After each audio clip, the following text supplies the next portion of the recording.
Welcome to Write with Love. I'm your host, Sarah Williams, best-selling author, speaker, and creative entrepreneur. Each week, I chat to passionate and inspiring authors about their journey in creative writing. Some are traditionally published, some do it themselves. Everyone's journey is different, and everyone has something interesting to say. We all love love and love what we do. Today's show is brought to you by our amazing fans and supporters on Patreon. If you'd like to help support the show and get some awesome bonus episodes, go to patreon.com/Sarah Williams Author to learn more. Now here's today's show.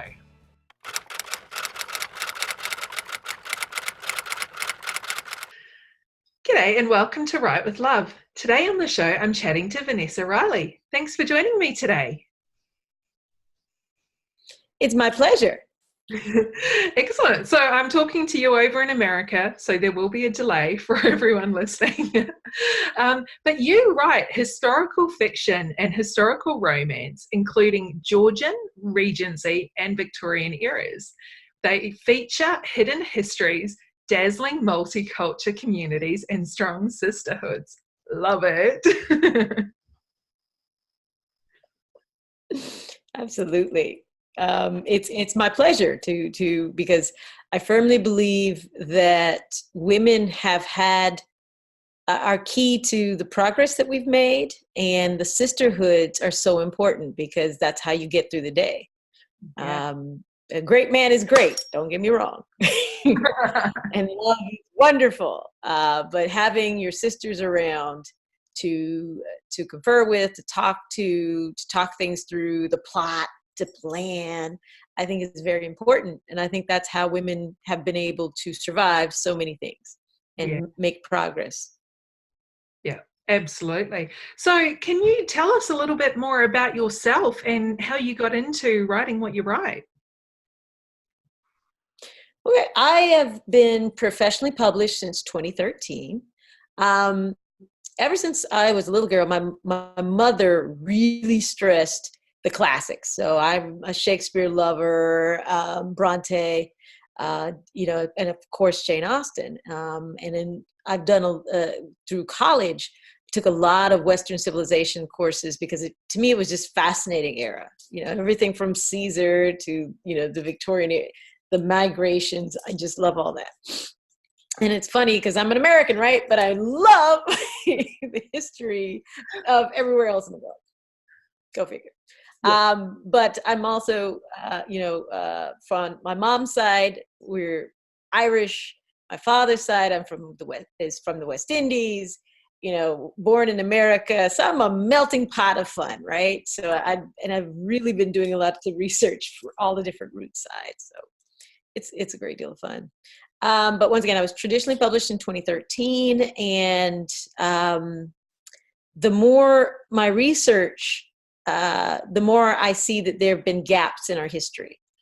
There are things that we just don't see.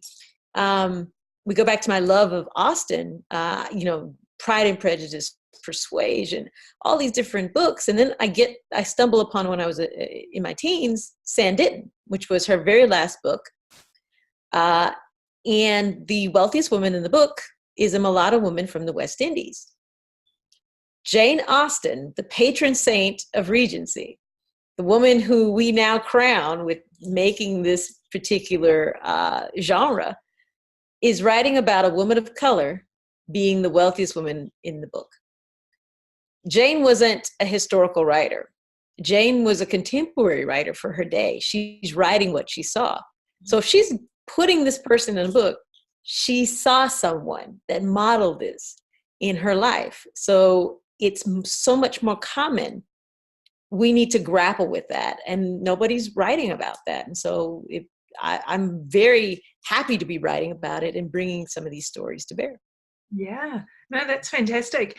And I was just saying, I love historical romances, love Regency, love Jane Austen, and yours was the first book that I actually finally found with a lady or a couple of colour on the front cover, and I loved that. And it was, I hadn't seen that before, so I'm like, I need Vanessa Riley on my show. And you're doing so well. Were you Thank you. trained as a writer? Like, did you do university courses, or was it just osmosis and natural talent? In high school, I wrote a lot, but my mother was insistent upon me getting a profession that would make me money. Yeah. So I went to school for engineering, and really, I had stopped writing for a long time until I was pregnant. And my doctor told me that I had to sit my little behind down, stop moving around, and do something. Well, that's like the death of me. I can't sit around and do nothing. And so I picked up some of my old diaries where I was writing these crazy stories. And I started working on one called Madeline's Protector. And just, it brought back that love of the period, brought back all of the wonders of research, and just kept going and going and going until I started. My career at this point looks really, romantic and wonderful, but I rewrote my first book 120 times to get it right. There have been times where the market wasn't ready to see characters of color in leading roles within this particular era. Some people are much more comfortable with misery, the long suffering, the misery, or focusing on enslavement, than they are to see people thriving. During this era, there was everything. So there was enslavement in the colonies, in the Americas, but then there's thriving, 10 to 20,000 free blacks, peoples of color living in London. Then if you go and you look in the Indies, in India, another set of peoples of color that are thriving, that the British are interacting with. So you've got a lot of melting pot of people, of stories. And obviously, the reason we're here, love survives. So those stories need to be told. Absolutely. Love it. That's brilliant. So your latest book, which just came out this year in August, is called The Bewildered Bride. And that's part of your Advertisements of Love series. And look at that cover. Isn't it gorgeous? I love it. So tell us about this series and how it all came to be. The series, which is, I love the series with Entangled. I had been doing some research, and I found some newspapers, the London Morning Post, and it had advertisements for women in there. And they were advertisements for matrimony. It was woman of such and such situation looking for man in this particular situation, object matrimony. And it was several ads. And I was like, wow, we often think of women being so passive and having to wait to say what they want, or waiting for a man to tell them that this is allowed and okay. And there are women putting ads in the London Morning Post, right?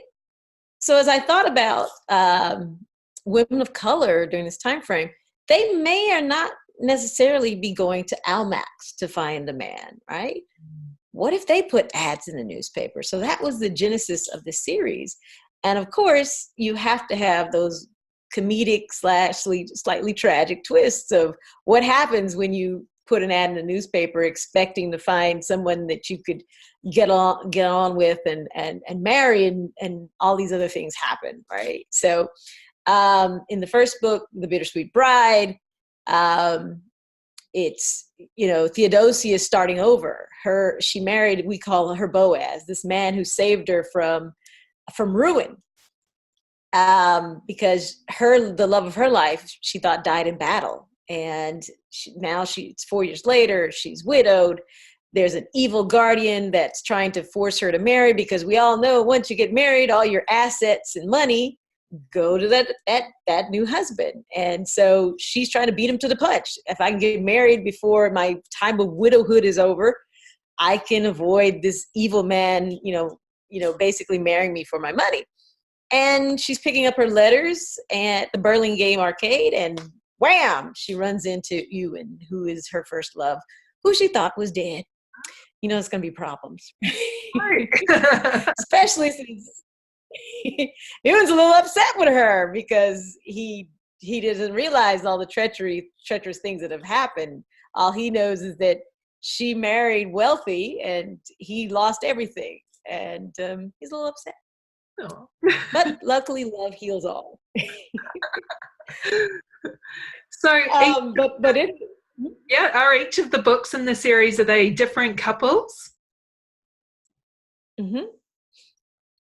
Yeah. So at the very beginning, you meet three really good friends. So there is Theodosia, who's the wise one. She's kind of like, I don't want to say motherly, but she's the wisest of the friends, right? She's going to make sure everybody's okay. She's even keeled.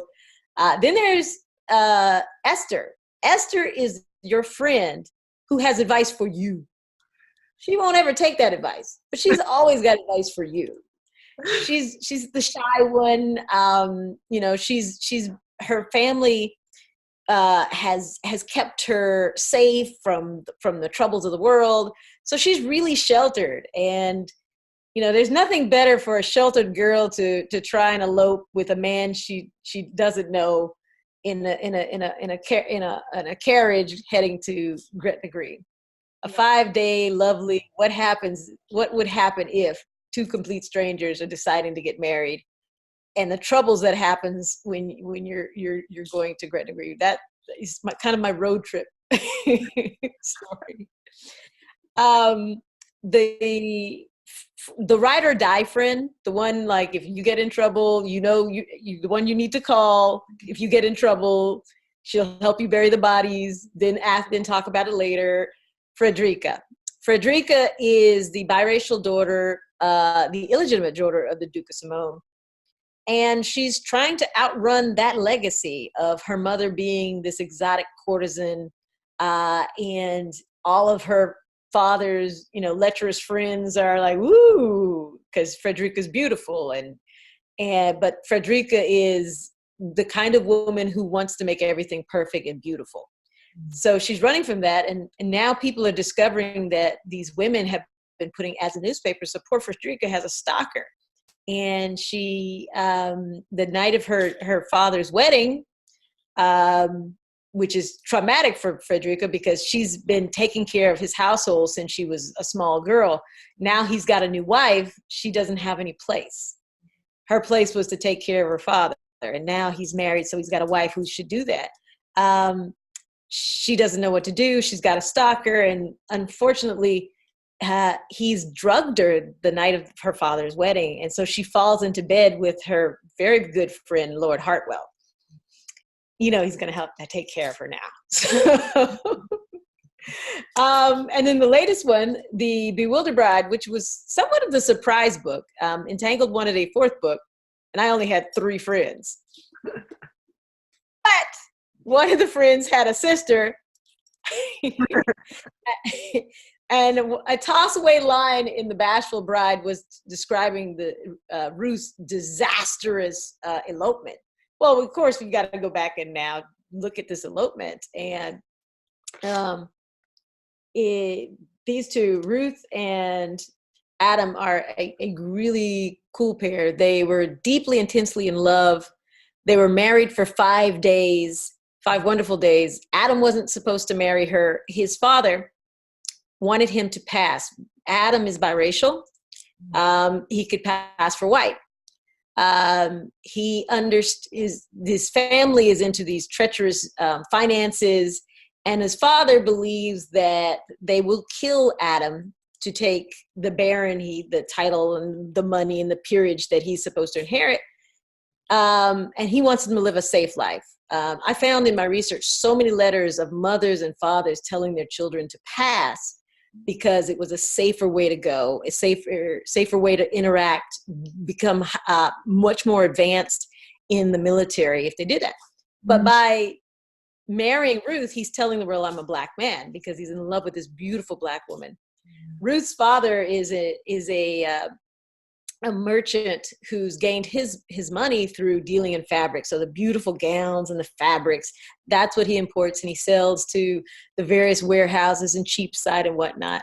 He wants her to be safe too, but he's picked out a business associate. But by the two of them getting married, they're telling the world that they love each other. So they get married and they have 5 wonderful days. They're heading back to London to tell her father they've eloped when they are attacked, and each thinks the other has died. The story reboots 4 years later, and it's the repercussions of no one believing that Ruth ever married. They think that she just got wild and ran off. And then Adam, who was impressed in the Navy, is back, and he's ready for revenge. He wants to basically get even with everyone who was treacherous to him.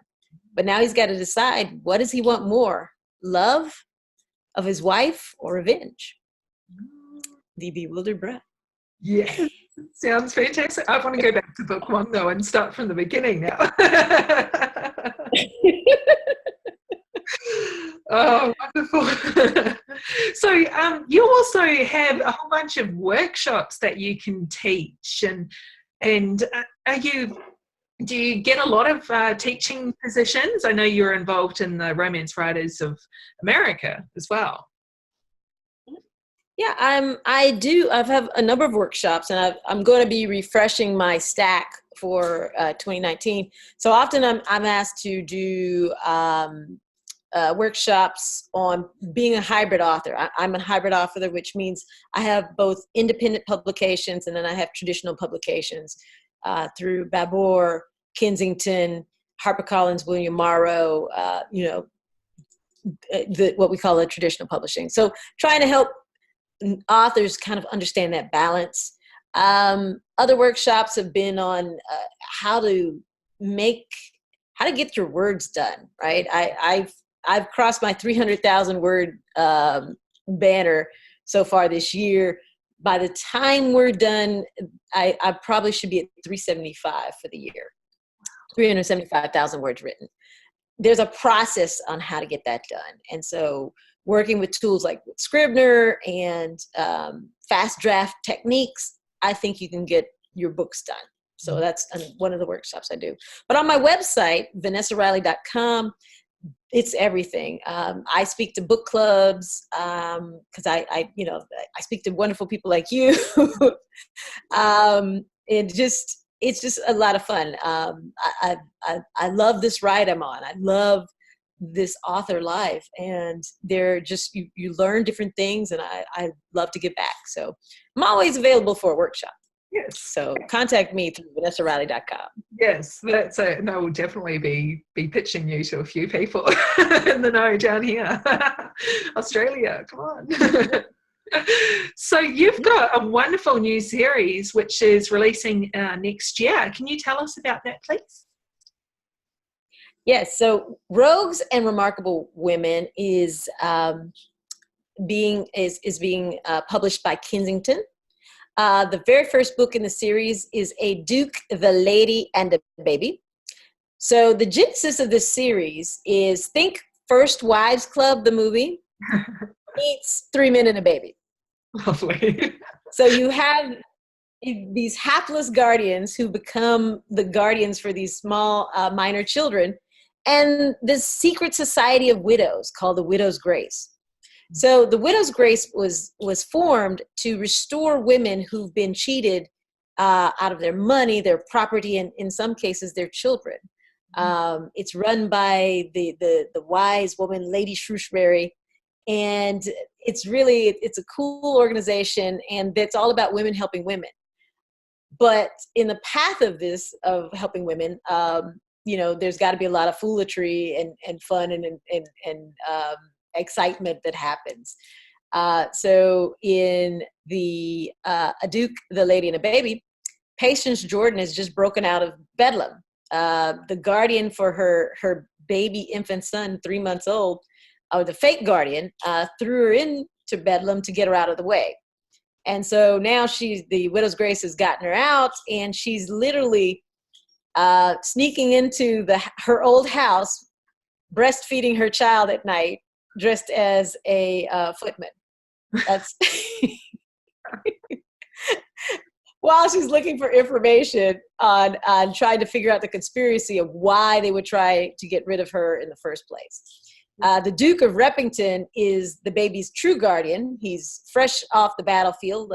He's been injured and he's still recovering, but he's a stand-up guy, and so he's now seized custody of this child, and he wants to get the child on a schedule, like crawling practice at a certain hour and elocution practice.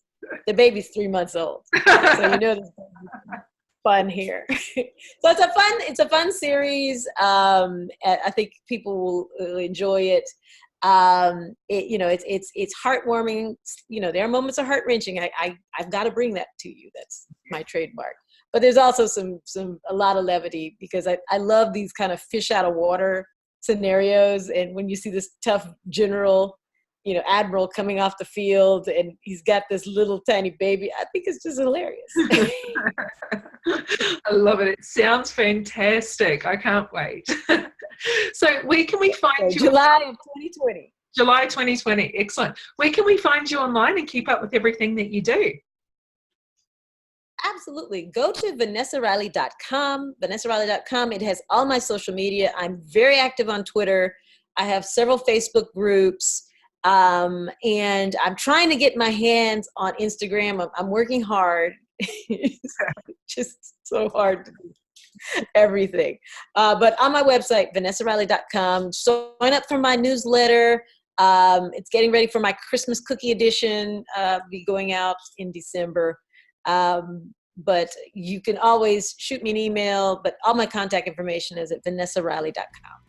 Awesome. Well, thank you so much for chatting to me today, Vanessa. That was great.